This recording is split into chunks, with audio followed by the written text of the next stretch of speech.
के विकास और उसके गौरवशाली इतिहास को लेकर आज मुख्यमंत्री सम्राट चौधरी ने एक बहुत बड़ा और ऐतिहासिक ऐलान किया है। पटना के फुलवारी शरीफ स्थित ग्राम नदिया में आयोजित एक जन कल्याण शिविर के दौरान मुख्यमंत्री ने घोषणा की है कि पटना में जो नई और आधुनिक टाउनशिप विकसित की जा रही है उसका नाम अब पाटलिपुत्र रखा जाएगा। मुख्यमंत्री ने कहा कि पाटलिपुत्र प्राचीन भारत का एक प्रमुख राजनीतिक और ज्ञान का केंद्र रहा है और इस नए शहर का नामकरण हमारी उसी शानदार विरासत को एक सच्ची श्रद्धांजलि है।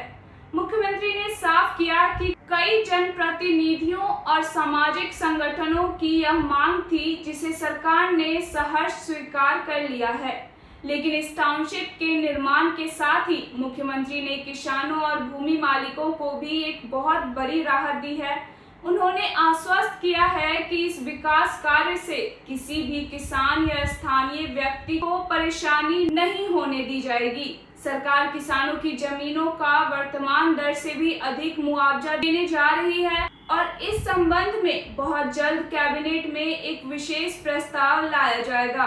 इतना ही नहीं, जिन भूमि मालिकों के घरों में शादी विवाह या कोई अन्य आवश्यक पारिवारिक कार्यक्रम होंगे उन्हें जिला प्रशासन की ओर से विशेष अधिकार और जरूरत पड़ने पर राज्य सरकार की तरफ से आर्थिक सहायता भी दी जाएगी।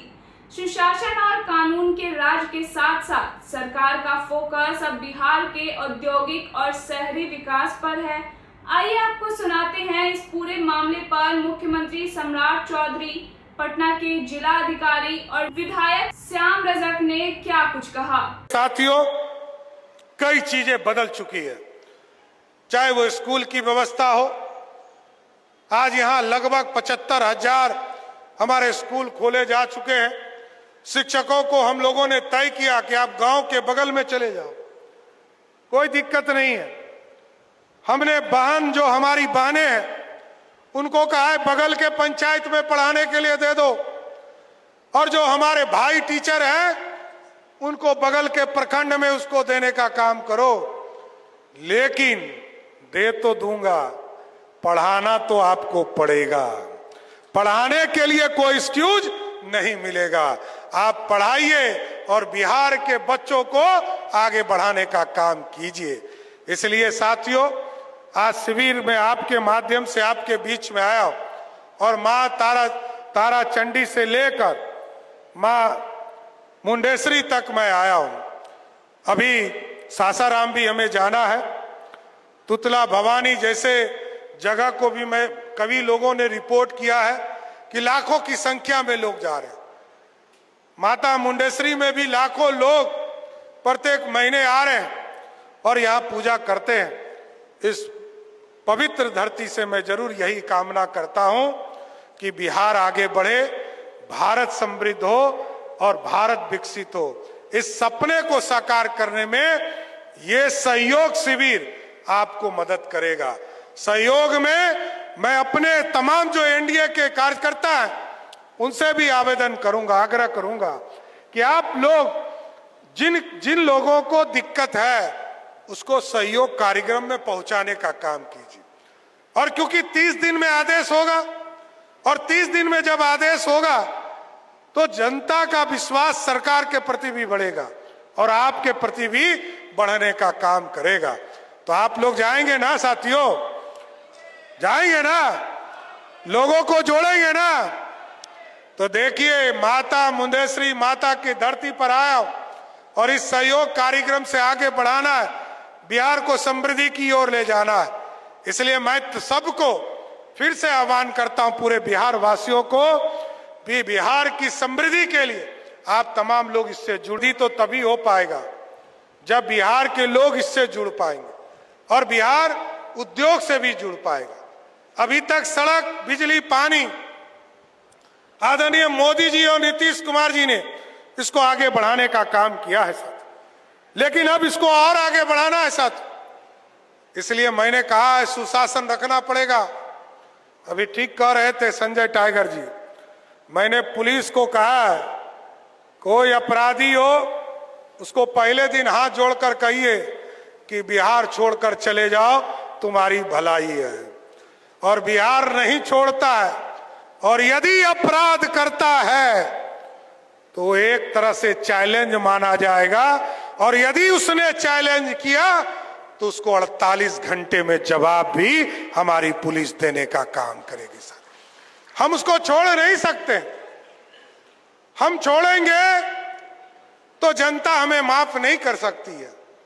जनता ने सुशासन के लिए हमें यहां बैठाया, अपराध मुक्त बिहार बनाना है। नीतीश जी ने कई कानून बनाकर स्पीडी ट्रायल चलाकर लोगों को जेल के अंदर डाला है। अपराधी जो करेंगे और अपराध करने वाले को अपराध के श्रेणी में ही समझा जाएगा। इसलिए साथियों, मैं एकदम आश्वस्त करता हूं, हमारी बहनों को आश्वस्त करता हूं कि कल तक मोदी जी गार्जियन के तौर पर काम कर रहे थे, नीतीश कुमार जी गार्जियन के तौर पर काम कर रहे थे। आज हमारी बहनों को आश्वस्त करता हूं, ये आपका भाई बिहार का मुख्यमंत्री सम्राट चौधरी जब तक है, जो अपराध आपके साथ करेगा उसको जवाब 48 घंटे में पुलिस हमारी देने का काम करेगी। साथियों, यह छोड़ा नहीं जा सकता। इसलिए साथियों, कई चीजें बदल चुकी है, चाहे वो स्कूल की व्यवस्था हो। आज यहाँ अपराधी की कोई जगह नहीं है। बिहार जो रही है वो तपोभूमि रही। और ये जो नदियामा है, ये सबसे प्राचीन ऐतिहासिक धरती है। यहाँ से बुद्ध को भिक्षुओं का जाता था भोजन। सम्राट अशोक को भी दान यहाँ के लोगों के द्वारा होता था। इसलिए ऐसी जगह से उन्होंने ये चुनौती दी है, ये सबसे बड़ी बात है। सर, वो पटना के नाम बदल कर पाटलिपुत्र रखने की भी बात मुख्यमंत्री ने की। नहीं, उन्होंने ये कहा कि जो सैटेलाइट जो सिटी बन रहा है उसका नाम पाटलिपुत्रा नाम रखेंगे। उन्होंने हर एक सिटी, जो 11 सिटी, सबका नामकरण किया। उसी तरह से इसमें भी पाटलिपुत्रा नाम रखा। प्रखंड सहयोग सह जन कल्याण शिविर 16, 17 और 18 तारीख को सभी प्रखंडों में आयोजित हो रहा है। उसमें फुलवारी शरीफ में नदियावा गांव में आयोजित इस कार्यक्रम में माननीय मुख्यमंत्री जी का भी आगमन हुआ। शिविर की व्यवस्थाएं उन्होंने देखा और कुछ आवेदकों से भी उन्होंने संवाद स्थापित किया, और माननीय मुख्यमंत्री जी ने अपने बातें मंच के माध्यम से रखा। और अभी देख रहे हैं कि हर काउंटर में कई लोग जाकर के, पूरे प्रखंड के लोग आकर के अपने आवेदन दर्ज करा रहे हैं। इसका विशेष उद्देश्य है 17 प्रकार का महत्वपूर्ण योजनाएं, आयुष्मान भारत, सामाजिक सुरक्षा योजनाएं, दिव्यांगजन कल्याण की योजनाएं इत्यादि का सैचुरेट कराना। जो भी अभी भी छूट रहे हैं उनको सैचुरेट कराना, साथ ही उसमें कोई कठिनाइयाँ दूर कराना। जैसे आप लोग माननीय मुख्यमंत्री जी को सुने होंगे, पेंशन योजना में कुछ लोग EKYC से वंचित रहने के कारण लगभग 20 लाख लोग पूरे बिहार में वंचित रह गए। वैसे लोगों की EKYC का भी एक काउंटर लगाया गया। तो इस प्रकार हर जो कमियां हैं, जो दिक्कत आ रही है, उसके लिए काउंटर लगा करके लोगों को निराकरण के लिए सभी पदाधिकारीगण, कर्मीगण यहाँ हैं।